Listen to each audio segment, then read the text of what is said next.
Mas nós não somos os únicos a sofrer. Porque Deus sofre também. Eu creio de todo o meu coração que Deus, sendo todo justo e todo bondoso, Ele somente permitiria a existência do sofrimento, se fosse possível Ele sofrer também. E nós vemos, né, nós vemos em muitos lugares nas Escrituras, nós percebemos o sofrimento, a angústia do coração paterno de Deus, por conta da dor da humanidade. Somente um Deus cruel permitiria a existência da dor, sem que Ele mesmo pudesse ser atingido. Deus é um Deus compassivo. Ele vive a minha, Ele vive a sua dor, Ele sente a sua dor. Ele não é um Deus insensível, um espectador insensível, que assiste de longe a nossa dor, não. Ele é compassivo. Ele sofre junto. Ele sofre conosco. E Ele é o Deus que sofreu naquela cruz, naquele dia, no nosso lugar. E para finalizarmos, eu queria ler um texto que eu conheci já há alguns anos atrás. Talvez você já tenha tido a oportunidade de lê-lo. Eu queria terminar esse momento num espírito de adoração, de gratidão. Eu vou ler um relato de um médico que vai descrever o que foi aquele dia para o Senhor. E eu queria te convidar a fazer isso em espírito de devoção, em espírito de adoração. Talvez o tecladista aqui poderia ajudar a gente a nos liberar. E depois a gente termina, pode ser? Vamos fazer isso, faça isso em espírito de... Ouça essa leitura em devoção, em gratidão. O Dr. Barbet, ele diz o seguinte: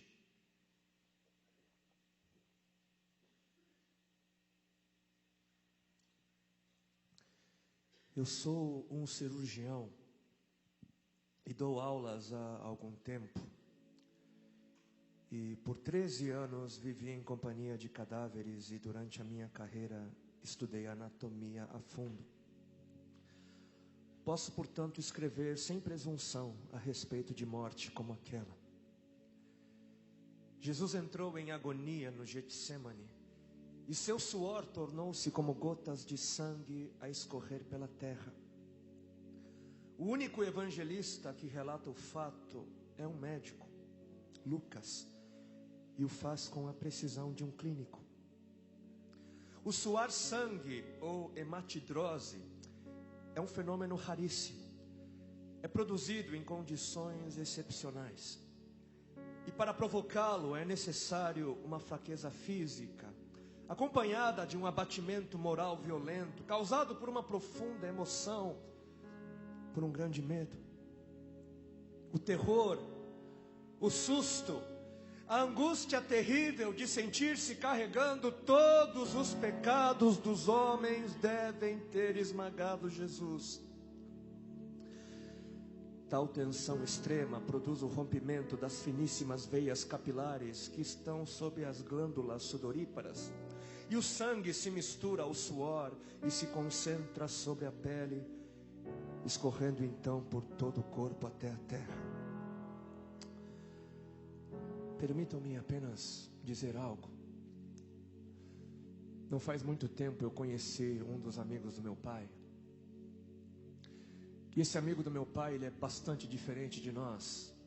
Como que ele é diferente de nós? O seu sistema nervoso não reage a qualquer tipo de anestesia. Nada, desde pequeno enfim, nenhum tipo de anestesia funciona nele. E por conta de um tumor que foi descoberto, ele teve que viajar aos Estados Unidos para se submeter a uma cirurgia. Ele contou para nós que ele foi então levado à sala cirúrgica e o amarraram então dos pés à cabeça, os seus braços, porque ele haveria de sentir toda a cirurgia. E ele contou para nós que lá nos Estados Unidos os procedimentos são cobrados por hora, né, e não por procedimento. Ele contou então que antes de começarem a cirurgia, os médicos apertaram o cronômetro, o tempo foi passando, né? E ele então foi aberto, atravessaram todas as camadas e chegaram ao tumor e cortaram, retiraram o tumor e depois o costuraram, né? Camada por camada. E ele contou para nós que quando a cirurgia terminou, os médicos apertaram aquele cronômetro e 7 horas e 40 minutos haviam se passado. Ele passou praticamente 8 horas naquela mesa cirúrgica, aberto, né, consciente, sentindo tudo. E ele é um senhor asiático, oriental como eu. Ele é, né, clarinho, amarelinho. E ele contou para nós que quando ele se deu conta, ele voltando assim, olhou para o seu corpo, o corpo dele inteiro havia se tornado negro, porque ele havia suado sangue. Só para os irmãos entenderem qual é o estado de espírito que leva alguém a suar sangue. O terror, o susto, a angústia terrível de sentir-se carregando todos os pecados dos homens devem ter esmagado Jesus. Conhecemos a farsa do processo preparado pelos líderes religiosos, o envio de Jesus a Pilatos e o desempate entre Herodes e Pilatos. Pilatos teve que ceder e então ordenou a flagelação, o chicoteamento de Jesus. Os soldados despojam Jesus, tiram a roupa de Jesus e o prendem pelo pulso a uma coluna do pátio. A flagelação se efetua com tiras de couro múltiplas, sobre as quais são fixadas bolinhas de chumbo e pequenos ossos. Os carrascos devem ter sido 2, um de cada lado e de diferente estatura, e golpeiam com chibatadas a pele já alterada por milhões de microscópicas hemorragias do suor de sangue. A pele se dilacera e se rompe, o sangue espirra. A cada golpe Jesus reage em um sobressalto de dor. As forças se esvaem, um suor frio lhe impregna a fronte, a cabeça gira em uma vertigem de náusea, calafrios lhe correm ao longo das costas. Se não estivesse preso no alto pelos pulsos, cairia em uma poça de sangue. Depois o escárnio da coroação, com longos espinhos mais duros que os de acácia. Os algozes entrelaçam uma espécie de capacete e o aplicam sobre a cabeça de Jesus. Os espinhos penetram no couro cabeludo, fazendo-o sangrar, e os cirurgiões sabem o quanto sangra o couro cabeludo. Pilatos, depois de ter mostrado aquele homem dilacerado à multidão feroz, o entrega para ser crucificado. Colocam sobre os ombros de Jesus o grande braço horizontal da cruz, que pesa uns 50 quilos. A estaca vertical já está plantada sobre o Calvário. Jesus caminha com os pés descalços pelas ruas de terreno irregular, cheia de pedregulhos. Os soldados o puxam com as cordas. O percurso é de cerca de 600 metros. Jesus, fatigado, arrasta um pé após o outro, frequentemente cai sobre os joelhos, e os seus ombros estão cobertos de chagas, de ferimentos. Quando ele cai por terra, a viga lhe escapa, escorrega e lhe esfola o dorso. Sobre o Calvário tem início a crucificação. Os carrascos despojam o condenado, tiram a roupa do condenado, mas a sua túnica está colada nas chagas, nos ferimentos, e tirá-la produz dor atroz. Quem já tirou uma atadura de gaze de uma grande ferida percebe do que se trata. Cada fio do tecido adere, cola a carne viva, e ao levarem a túnica se laceram as terminações nervosas postas em descoberto pelas chagas. Os carrascos dão um puxão violento e há um risco de toda aquela dor provocar uma síncope. Mas ainda não é o fim. O sangue volta a escorrer. Jesus é deitado de costas. As suas chagas se incrustam de pequenos elementos. Depositam-no sobre o braço horizontal da cruz. Os algozes tomam as medidas. Com uma broca é feito um furo na madeira para facilitar a penetração dos pregos. Os carrascos pegam um longo prego pontudo e quadrado, apoiam-no sobre o pulso de Jesus e com um golpe certeiro de martelo o plantam e o rebatem sobre a madeira. Jesus deve ter contraído o rosto assustadoramente, o nervo mediano foi lesado. Pode-se imaginar aquilo que Jesus deve ter provado: uma dor lancinante e agudíssima que se difundiu pelos dedos e espalhou-se pelos ombros, atingindo o cérebro. A dor mais insuportável que um homem pode provar, ou seja, aquela produzida pela lesão dos grandes troncos nervosos, que provoca uma síncope e faz perder a consciência. Mas em Jesus não. O nervo é destruído só em parte, e a lesão do tronco nervoso permanece em contato com o prego. E quando o corpo for suspenso na cruz, o nervo se esticará fortemente como uma corda de violino esticada, e a cada solavanco, a cada movimento, vibrará despertando dores dilacerantes. Elevam a Jesus. Os ombros da vítima esfregam dolorosamente sobre a madeira áspera. As pontas cortantes da grande coroa de espinhos penetram o crânio.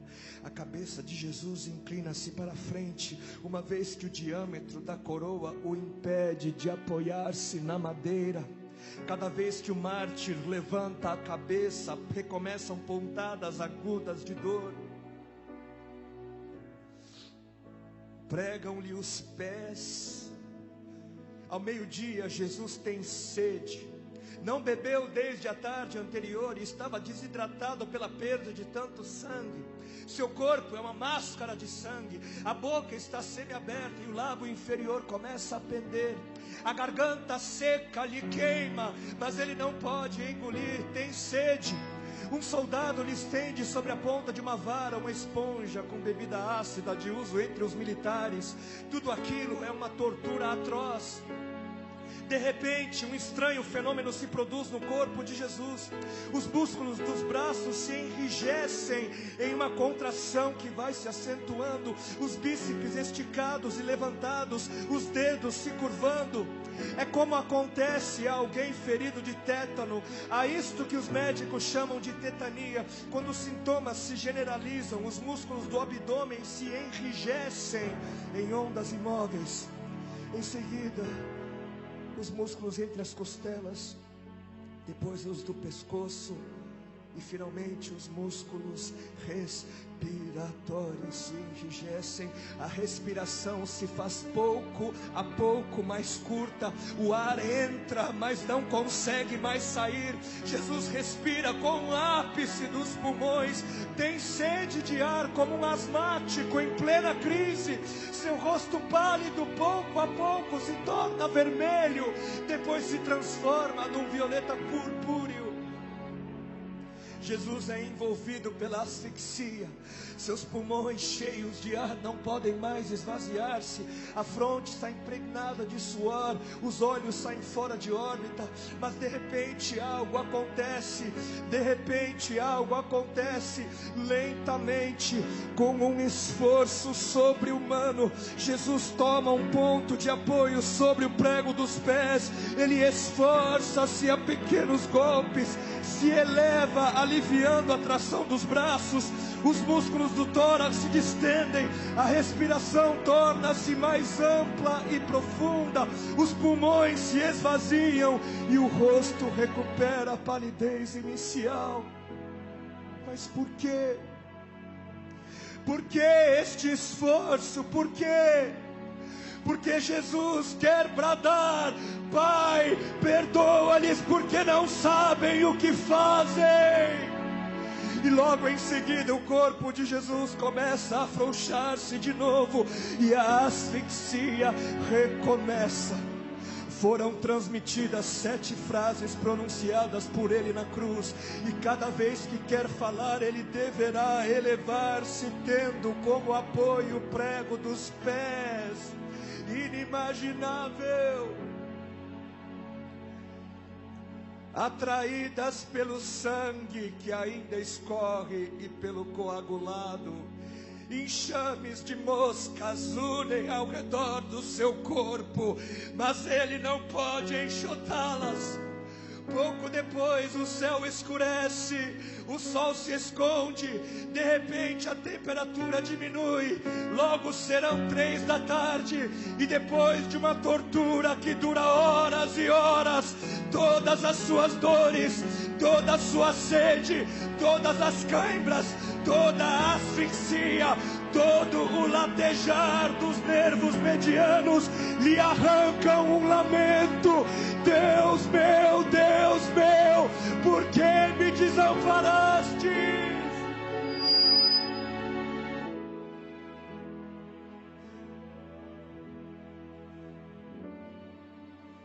Jesus grita: está consumado. E em seguida, num grande brado, diz: Pai, nas tuas mãos entrego meu espírito.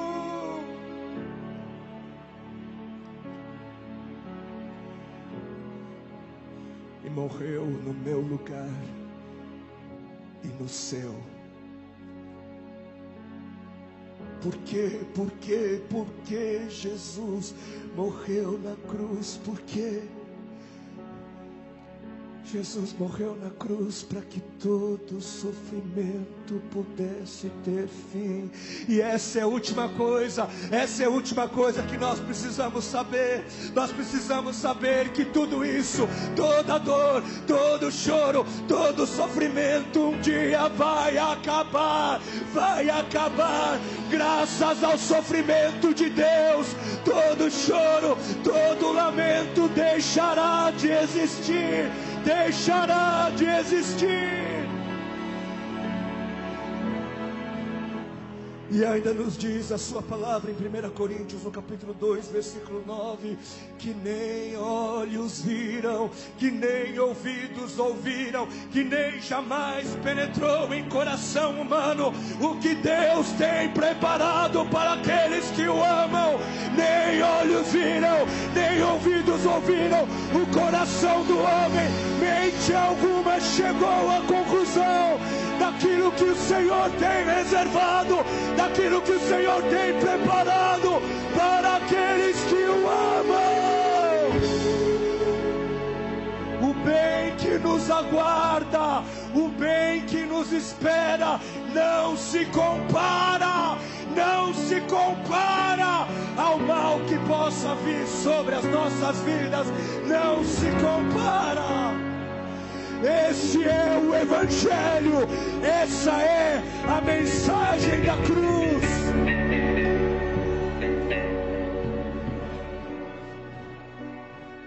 E sim, Jesus, o Senhor, Ele disse: no mundo passareis por aflições. Sim, o Senhor disse isso. Mas o Senhor não parou por aí. Ele não parou por aí. Ele disse: no mundo passareis por aflições, mas tende bom ânimo. Tende bom ânimo. Eu venci o mundo. Tende bom ânimo, porque eu venci o mundo. E porque Ele venceu, nós também haveremos o vencer.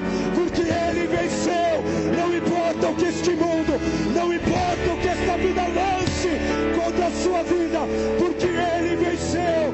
Você e eu, nós haveremos, nós hoje somos mais que vencedores, mais que vencedores, mais e mais e mais que vencedores.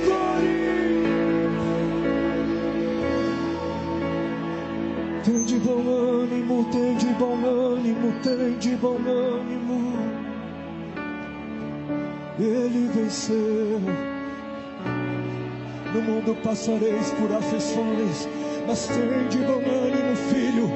No mundo passareis por aflições, mas tem de bom ânimo, filha. Eu venci o mundo.